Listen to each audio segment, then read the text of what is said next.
आज हमारा ये सेकंड लेक्चर है अनोवा के ऊपर।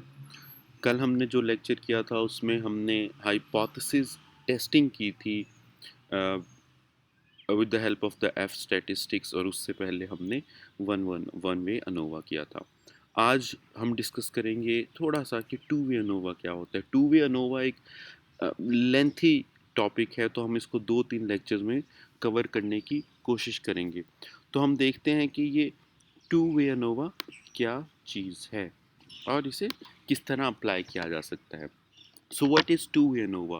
A two-way ANOVA is like a one-way ANOVA, a hypothesis-based test. जैसे हमने वन वे अनोवा के अंदर हाइपोथेसिस टेस्टिंग की थी, नल हाइपोथेसिस और हमारा ऑल्टरनेटिव हाइपोथेसिस था। हम हमेशा अज्यूम करते थे नल हाइपोथेसिस को और उसकी बुनियाद पर हम उसे या तो कहते थे कि actually because of random sampling है या रैंडम सैम्पलिंग की वजह से नहीं है। इसी तरह टू वे अनोवा भी हाइपोथेसिस बेस्ड टेस्ट है, लेकिन टू वे अनोवा के अंदर आपका हर सैंपल के दो कंपोनेंट्स होते हैं।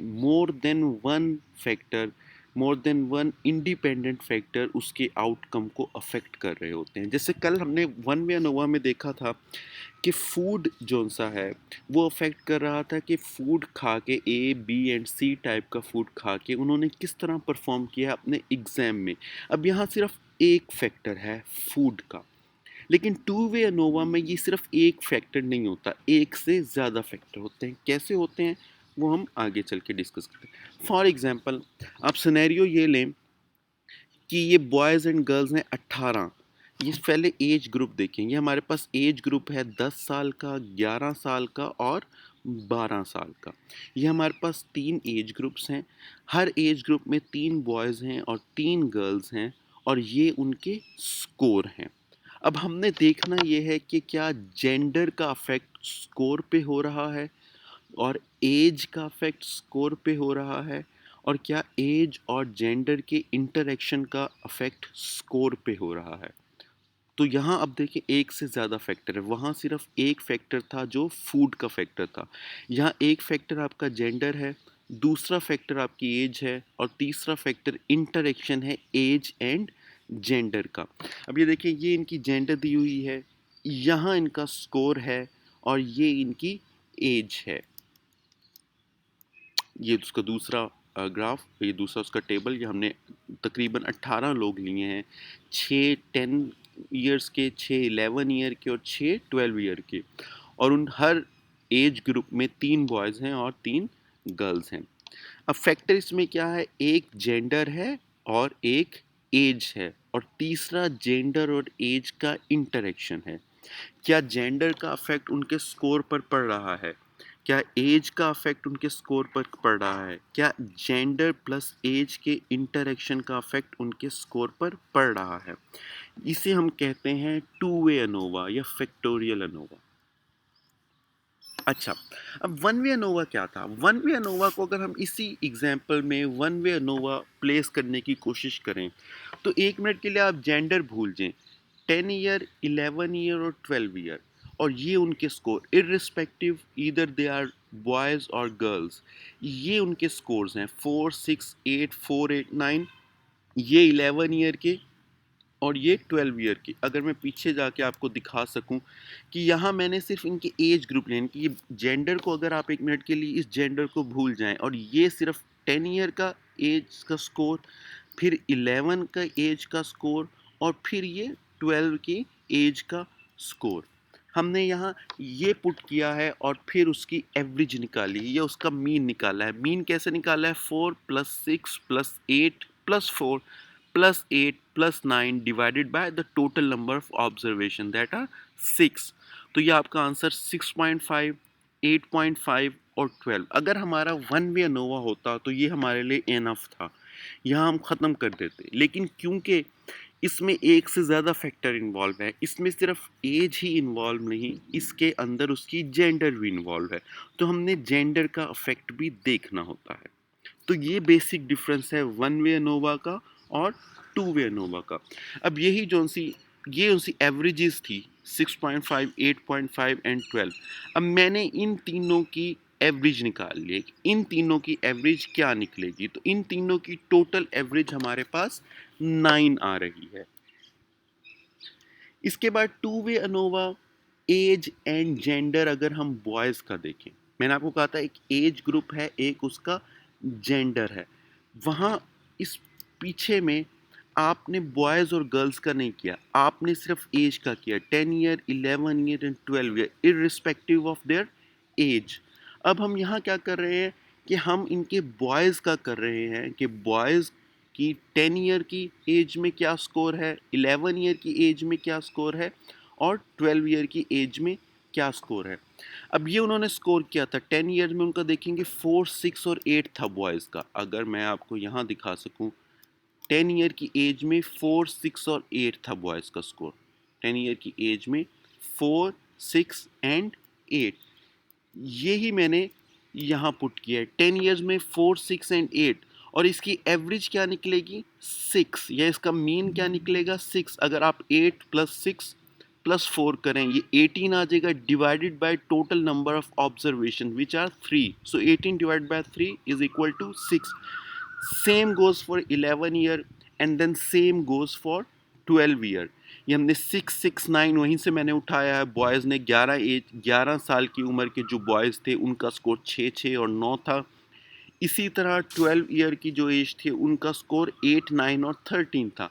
ये मैंने तीनों की एवरेज निकाल के फिर टोटल एवरेज फॉर बॉयज़ निकाली है विच इज़ 7.7। ये मैंने 6 प्लस 7 प्लस 10 किया है, ये कितना हमारे पास बना 23 divided by 3 is equal to 7.7। इस तरह मैंने टोटल एवरेज फॉर बॉयज़ निकाली। अब ये जेंडर यहाँ आ गई है, जेंडर पहले हमने सिर्फ एज की थी, अब यहाँ जेंडर आ गया। इसी तरह हम गर्ल्स का निकालते हैं। अब ये गर्ल्स का स्कोर क्या है 4, 8 एंड 9 10 ईयर की एज में। अगर आप देख सकें 10 ईयर की एज में जो गर्ल्स थी उनका स्कोर था 4, 8 एंड 9। यही स्कोर मैंने यहाँ पुट कर दिया है गर्ल्स का 4, 8 एंड 9। इसी तरह 11 ईयर में उनका स्कोर था 7, 10 एंड 13।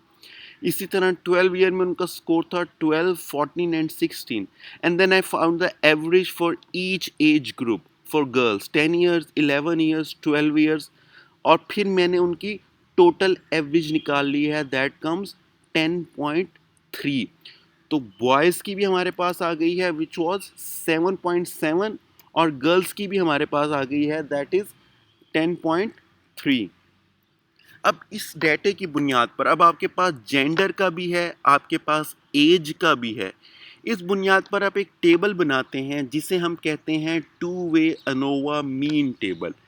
ये टेबल बड़ा हेल्पफुल होता है। जब आप ये टेबल बना लेते हैं इसकी बुनियाद पर आप सम ऑफ स्क्वायर निकाल सकते हैं, डिग्री ऑफ फ्रीडम निकाल सकते हैं, टोटल सम ऑफ स्क्वायर निकाल सकते हैं, sum of square within and sum of square between निकाल सकते हैं, और फिर लेटर ऑन एफ वैल्यू या एफ क्रिटिकल देख सकते हैं। तो ये टेबल आपको बनाना ज़रूर आना चाहिए। यहाँ मैंने क्या किया है कि जेंडर ली है बॉयज़ एंड गर्ल्स की, और फिर यहाँ उनका age group 10 years, 11 years and 12 years. ये उनकी एवरेज निकाली है कि बॉयज़ की 10 ईयर की एज में एवरेज थी 6, 11 ईयर में 7 और 12 ईयर में 10। अगर मैं ये आपको दिखा सकूं, ये देखें 6, 7 और 10 ये बॉयज़ की एवरेज थी। यही एवरेज मैंने यहाँ पुट कर दी 6, 7 एंड 10। इसी तरह मैंने गर्ल्स की पुट की 7, 10 एंड 14। ये अभी हम निकाल के आए हैं 7, 10 एंड 14। ये मैंने यहाँ पुट करके, और इनकी एवरेजेस जो इन दोनों की निकली थी 7.7 एंड 10.3। फिर अब मैंने इनका मीन निकाला। 10 ईयर में बॉयज़ और गर्ल्स का मीन क्या निकलेगा 6 plus 7 is equal to 13 divided by 2 that is 6.5। इसी तरह 11 ईयर 8.5, 12 ईयर 12, और फिर इसकी मैंने एवरेज निकाली जो 9 आई थी इन दोनों की। 10.3 plus 7.7 is equal to 18, 18 divided by 2 is equal to 9। ये आपका मीन टेबल हो गया। अब ये मीन टेबल मैंने आपको बताया था किस लिए यूज़ होता है, ये डिग्री ऑफ फ्रीडम फाइंड करने के लिए यूज़ हो सकता है, दूसरी वैल्यूज़। अब यहाँ आपके पास दो फैक्टर आ गए हैं, एक आपकी जेंडर आ गई है, एक आपकी एज आ गई है, and that is where the two way ANOVA is really helpful. अच्छा, अब हम इन टेबल्स को मुख्तलिफ तरीके से अरेंज कर सकते हैं। आपने वन वे अनोवा में देखा था सिर्फ एक ही तरीके से हम अरेंज कर सकते थे। टू वे अनोवा हमें ये स्पेस देता है कि हम डिफरेंट तरीके से इसको अरेंज कर सकें। अब यहाँ आप देखें, यहाँ मैंने जेंडर लिखी है, यहाँ उनका स्कोर और ये एज, ये मैंने 11 ईयर की, ये मैंने 10 ईयर की एज के लिए फाइंड किया है। जेंडर का स्कोर अगेंस्ट 10 ईयर्स, ये बॉयज़ थे, 3 बॉयज़ थे और 3 गर्ल्स थी, ये उनका स्कोर था और ये उनकी एज थी। इसी तरह मैंने 11 का निकाला, ये 3 बॉयज़ थे, इसमें 3 गर्ल्स थी, इनका स्कोर और इनकी एज। इसी तरह 12 का मैंने निकाला, इनका score against their age and gender. अब जिस तरह हमने एज की बुनियाद पर निकाला है, ये हमने एज की बुनियाद पर निकाला है बेस्ड ऑन द एज, इसी तरह अब हम निकालेंगे बेस्ड ऑन जेंडर। अब जेंडर में आपने सारे बॉयज़ लिख लेने हैं इररिस्पेक्टिव ऑफ देयर एज, जितने भी बॉयज़ ग्रुप में हैं उनका स्कोर और फिर उनकी एज। अब आप देख रहे हैं आपके पास ये 2 से 3 मुख्तलिफ तरीके आ गए हैं डाटा प्रेजेंट करने के। आप अगेंस्ट द एज भी प्रेजेंट कर रहे हैं और अगेंस्ट द जेंडर भी प्रेजेंट कर रहे हैं। इसी तरह आपने ये गर्ल्स का निकाल दिया, 4, 8, 9, 7, 10, 13, 12, 14 एंड 16, ये उनकी जेंडर थी और एज उनकी तमाम एज ग्रुप्स में। हम यहाँ जेंडर को स्पेसिफाई करने की कोशिश कर रहे हैं। अब क्या होगा कि अगर आपका sum of square of first factor निकालेंगे विच वाज एज, एज का sum of square plus gender का sum of square plus sum of square of age and gender, ये हमें दे देगा टोटल सम ऑफ स्क्वायर।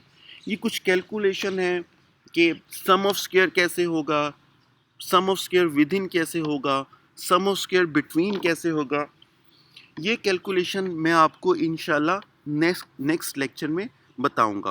फ़िलहाल हम ये देखने की कोशिश करते हैं इस लेक्चर में, क्योंकि शुरू में मैंने आपको बताया कि अनोवा हाइपोथेसिस टेस्टिंग के लिए यूज़ होता है और हाइपोथेसिस टेस्टिंग में हम हमेशा नल हाइपोथेसिस को अज्यूम करते हैं।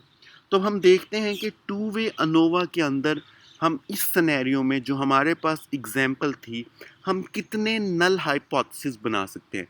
ज़रा कुछ देर के लिए सोचें, मैंने आपको एज कहा, मैंने आपको जेंडर कहा, तो कितने किस्म के नल हाइपोथेसिस यहाँ बन सकते हैं। आपने देखना है कि एज का क्या अफेक्ट है, जेंडर का क्या अफेक्ट है उनके स्कोर के ऊपर। और तीसरा हाइपोथेसिस ये बन सकता है कि एज और जेंडर के मिक्सचर का या एज और जेंडर के इंटरेक्शन का क्या अफेक्ट हो सकता है उनके स्कोर के ऊपर, या क्या अफेक्ट हुआ है उनके स्कोर के ऊपर। तो आपके 3 नल हाइपोथेसिस ये हो गए। पहला, gender has no affect on the student score. आपको पता है हमेशा नल हाइपोथेसिस में आप लिखेंगे नो अफेक्ट, आप हमेशा एज्यूम करते हैं कि ये मीन्स हमेशा इक्वल है। इसी तरह age has no affect on the student score. तीसरा हमारा होगा gender and age interaction has no affect on student score. अब इनके ऑल्टरनेटिव हाइपोथेसिस क्या होंगे, इसका ऑल्टरनेटिव क्या होगा, gender has effect on the student score, same age has effect on the student score, and gender and age interaction has effect on the student score. ये उसके null hypothesis होंगे। तो ये हमारा आज का लेक्चर है जिसमें बेसिकली मैंने कोशिश की है कि आप थोड़ा सा डिफ्रेंशिएट कर सकें कि वन वे अनोवा क्या है और टू वे अनोवा क्या है। अगर आपने थोड़ी सी इसकी बारीकी से देखा हो तो वन वे अनोवा के अंदर हमारे पास सिर्फ एक फूड सैंपल था, food C, food B and food A, और हमारे पास कोई इंडिपेंडेंट वेरिएबल मौजूद नहीं था। लेकिन इस केस में हमारे पास 2 इंडिपेंडेंट वेरिएबल्स मौजूद हैं, एक एज और एक जेंडर। अब आपने देखा कि किस तरह हमने एज के अगेंस्ट स्कोर उनका मैयर किया, या स्कोर उनका डिस्प्ले किया, फिर उनका जेंडर के अगेंस्ट किया, और किस तरह हमने दोनों को एक मीन टेबल के अंदर एडजस्ट किया ताकि हम बाद में उससे डिग्री ऑफ फ्रीडम फाइंड कर सकें, या sum of square within, sum of square between, वो देख सकें। ये कैसे होगा, ये हम इंशाल्लाह कल के लेक्चर में देखेंगे। और याद रखिएगा कि फ्राइडे को इंशाल्लाह हम जूम मीटिंग करेंगे, और मैं एक्सपेक्ट करूँगा कि आप तमाम लोग ये तीनों लेक्चर्स पढ़ के आएंगे, देख के आएंगे, समझ के आएंगे, क्योंकि आप मुझसे क्वेश्चन कर रहे होंगे रिटर्न में, मैं भी आपसे क्वेश्चन कर रहा होऊंगा। तो अगर इस सिलसिले में आपको कोई समझ ना आए तो आपने वो क्वेश्चंस अपने पास लिख लेने हैं, और हम फ्राइडे की जूम मीटिंग में उसे डिस्कस करेंगे। तब तक के लिए थैंक यू एंड अल्लाह हाफिज़। अपना ख्याल रखिएगा।